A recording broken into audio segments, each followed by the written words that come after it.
In a world where reality and fiction go hand in hand, a group of people with extraordinary abilities play a fundamental role as they discover within themselves the answer to save everything they love. Get comfortable and discover with me this adventure that will make you live emotions from beginning to end.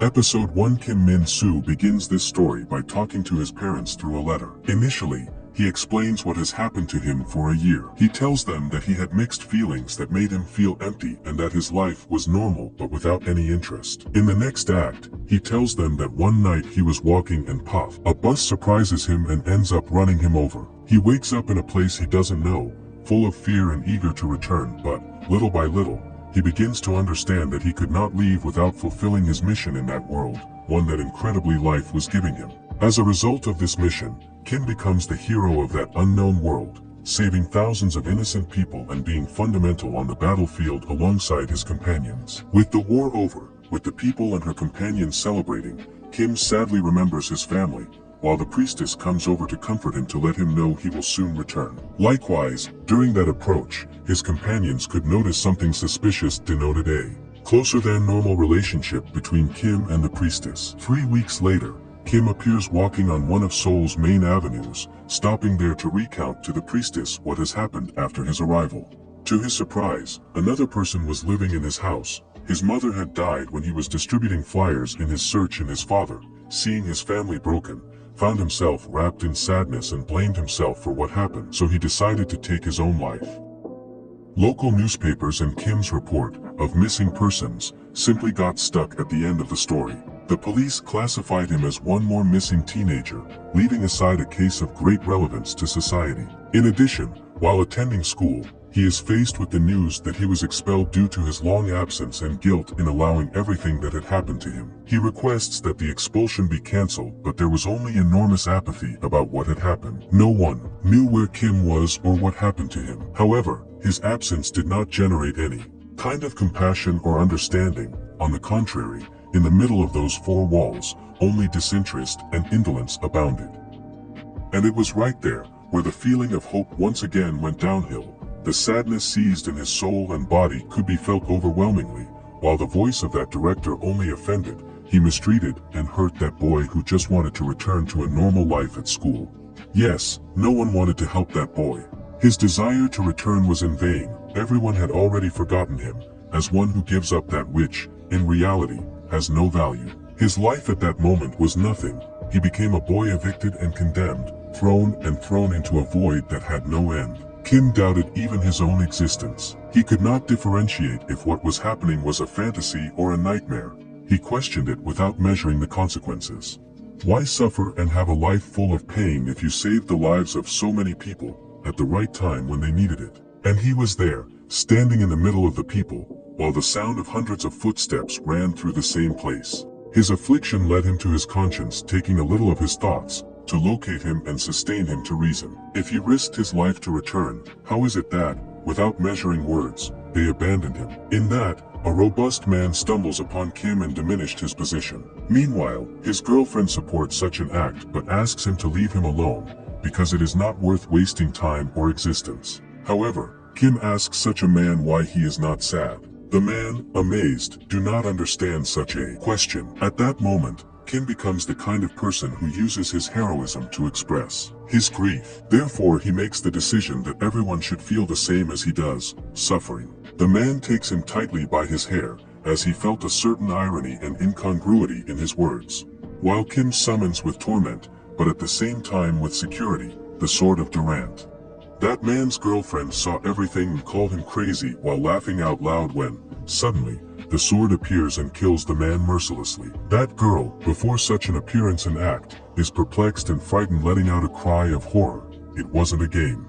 And that's how it was when Kim expresses what it's like to feel sad, because, for him, it was unfair that it was only he who felt it. It was clear he was the hero, at least in that world where he was that year, and he was the last person who should feel such emotion. Taking his sword tightly and transforming his garment into a bright and majestic armor, Kim decides his only option is to murder and instill fear, terror, and absence, since thanks to his heroism he should be rewarded.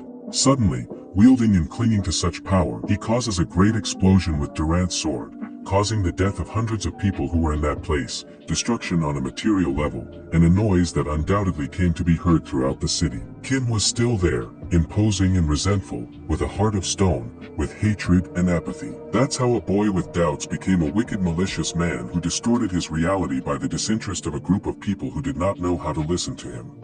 He is the hero who saved the world in his afterlife and ironically chose to destroy the world where he was born and raised. His power would take him further, and the city already knew it. At least, they recognized that something was about to happen, and because of him not everything would end there. A happily ever after, that's how it was supposed to end. How to talk about happiness when his ego offered war, hostility, anguish, and an apocalypse itself, chaos. The truth is that, in the midst of the incoherence, Kim only manifested an ordeal of not ending, but inside, deep inside him, there was a good, affable, sensitive, brave, upright boy, and so on.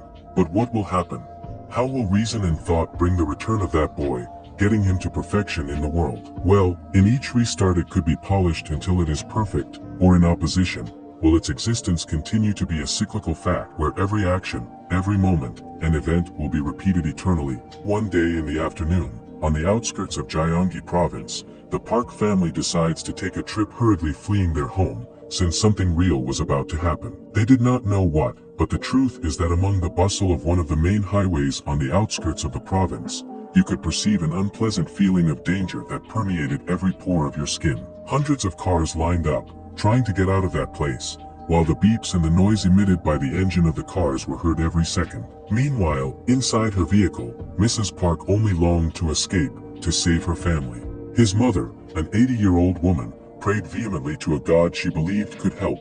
A young man named Jung-soo only questioned what was happening, and his little sister, who was sitting next to him hugging her favorite stuffed animal tightly, with tears overflowing her face and a trembling voice, asks his brother where they are going, and why did they leave their father behind. In that, the sound of a notification is heard. Jung-soo had received a message on his cell phone. It was from his father, telling him to see each other in the south, in Busan. While reading it, Jung-soo turns his face back to his sister with empathy, confidence, and security, holding her hand as a symbol of support, telling her not to feel fear since they would soon meet with their father.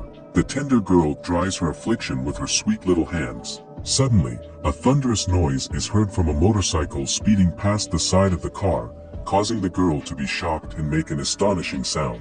The bike stops right at the front of the row, and everyone in that line is perplexed and bewildered. No one knew what was going on. That man, who was dressed in uniform, takes out a megaphone and with an imposing voice shouts that the hero is approaching. The order was for them to get out of their vehicles and continue walking in an orderly manner. Everyone had to follow the instructions of the soldiers and the police. His mother instructed Jung-soo to take care of his sister, Dabin, since there was no way to see each other once they separated. In that, the world meets its end because of a hero who arrived and made his passage a total disaster. Everyone was running, fleeing from that place. The hero claimed to kill them all while despair ruled. Meanwhile, Jung-soo holds his little sister in his arms and a man bumps into him, causing her to drop her stuffed animal. She tells her brother to please look for it because her father was the one who had given her such a gift. Jung-soo leaves her in one place for a moment and goes to get her stuffed rabbit when suddenly he hears a loud bang. Jung-soo gets out under the car, where the rabbit was, and as he stands up, screams for his family. But they were all dead. In the midst of pain, the hero approaches him and, seeing his eyes, recognizes that that was the look when someone loses everything. Jung-soo furiously pounces on him, but it is impossible to overcome him since the hero had powers and he was nothing more than a simple human. Jung-soo dies, but life gave him the opportunity to become a hero, the very thing he despised. A year after the hero's debauchery, the government collapsed. The missing people returned as heroes, which means that each region, dividing the lands except for Seoul, belonged to each of them, which in their entirety were 9. Meanwhile, on Jeju Island, some people began to complain about their fate, as they were exploited for labor, and those who did not comply with the laws established by their hero, Sun Woo-jeon, were tortured and killed. This hero assigned different tasks to women and men. Women were sent to the countryside and men worked in construction. Their hero reminded them that they should be grateful to be in that place because, in other territories, the story would not be the same. But people began to reveal themselves to him, and Sun, seeing such behavior, decides to attack without mediation and begins to murder. Finally, After the hero's attack, only one survivor remains, Su-min.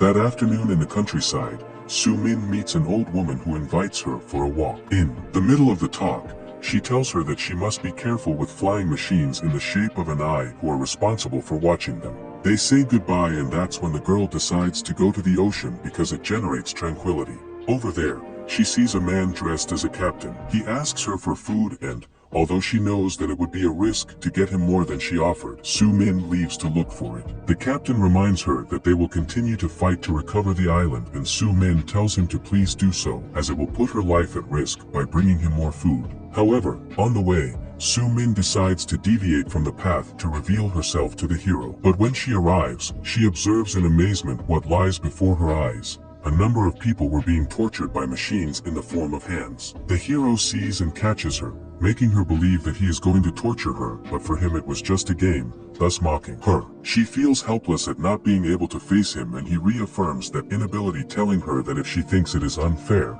then let her become a hero. Su-min starts crying in the hope that someone will continue to fight. In that, Sung Woo-jeon is attacked by a man who turns out to be Young-soo Park.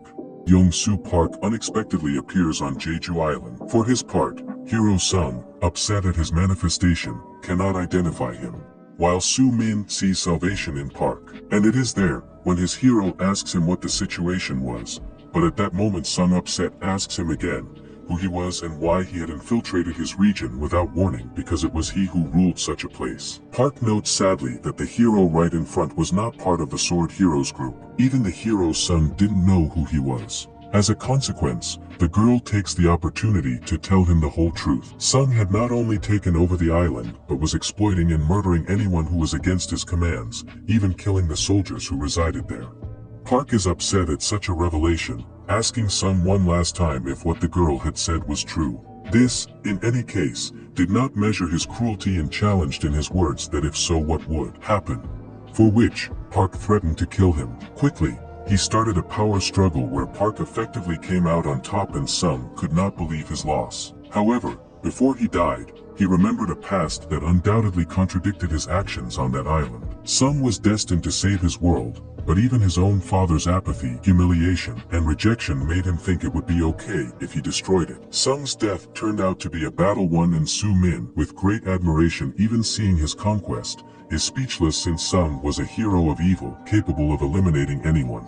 Golem and all those who controlled the castle were defeated along with him. As a result of his death, the island was already peaceful, quiet, and calm. Good news and a new chance at life for people, after so much spilled blood. Everyone comes out of their cages, giving thanks and celebrating their freedom. Jumping for joy, smiles, and hundreds of hugs, Park could watch from a distance. And it was just at that moment that his mind remembered missing his family and wishing to have the life he saw, having a place to come back to. Briefly, footsteps are heard approaching. It was the girl from the field. Park, suspicious, points his sword at her arrival, and the young woman only asked that he approach the crowd, since people wanted to know who had saved them. She invited him down, but he rightly exclaimed that his act was not worthy of boasting or receiving merit, since he had killed another hero. Despite not being interested in being praised, he emphasizes that it is not necessary and decides to leave, but they would not see each other again. Meanwhile, the girl stops him by asking him if he planned to kill all the heroes, and Park assures him that he will effectively kill anyone who works with the hero of the sword,